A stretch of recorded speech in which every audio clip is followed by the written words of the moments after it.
কৃষক যদি না বাঁচে দেশ বাঁচবে না। ঢাকায় সুখসাগরের দাম বেশি, মানে ইন্ডিয়ান পেঁয়াজ আসলে পরে এই সেন্টিগ্রেড আর ওই জায়গায় আসে না, ওই জায়গা আর সেন্টিগ্রেড আসে না। ইন্ডিয়াতে এলসি আসতেছে, এলসির দাম বেশি।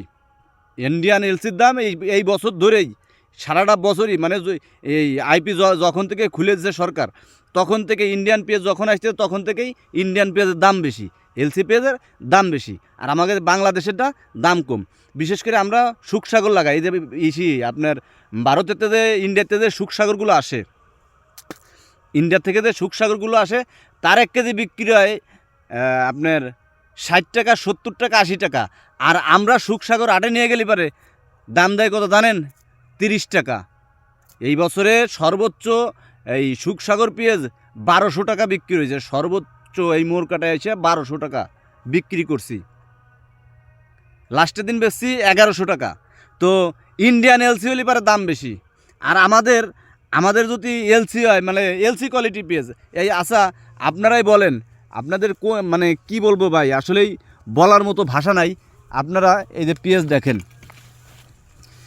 আপনার এর থেকে কি ইন্ডিয়ান এলসি বেশি বড়?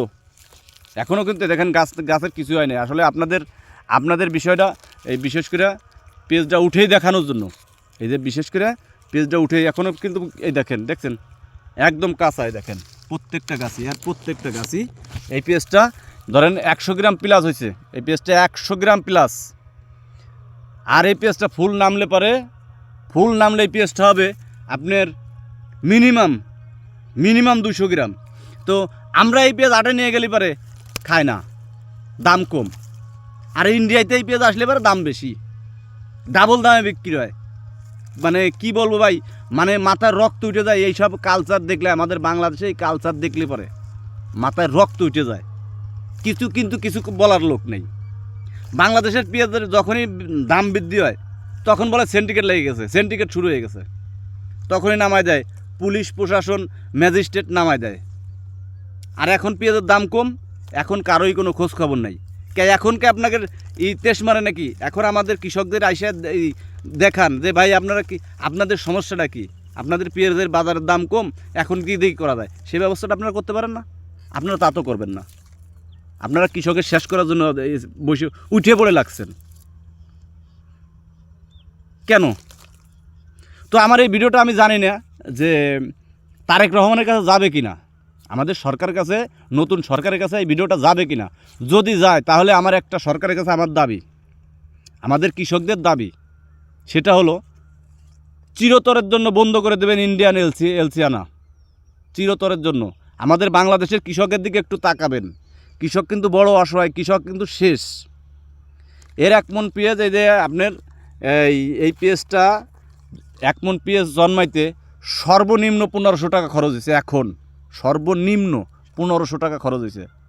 যদি বলেন কিভাবে, আমি কড়াই হিসাব করে দিতে পারি। হিসাব করে ছাড়া আমি কোনো কথা বলি না, উল্টাপাল্টা কোনো কথা বলি না।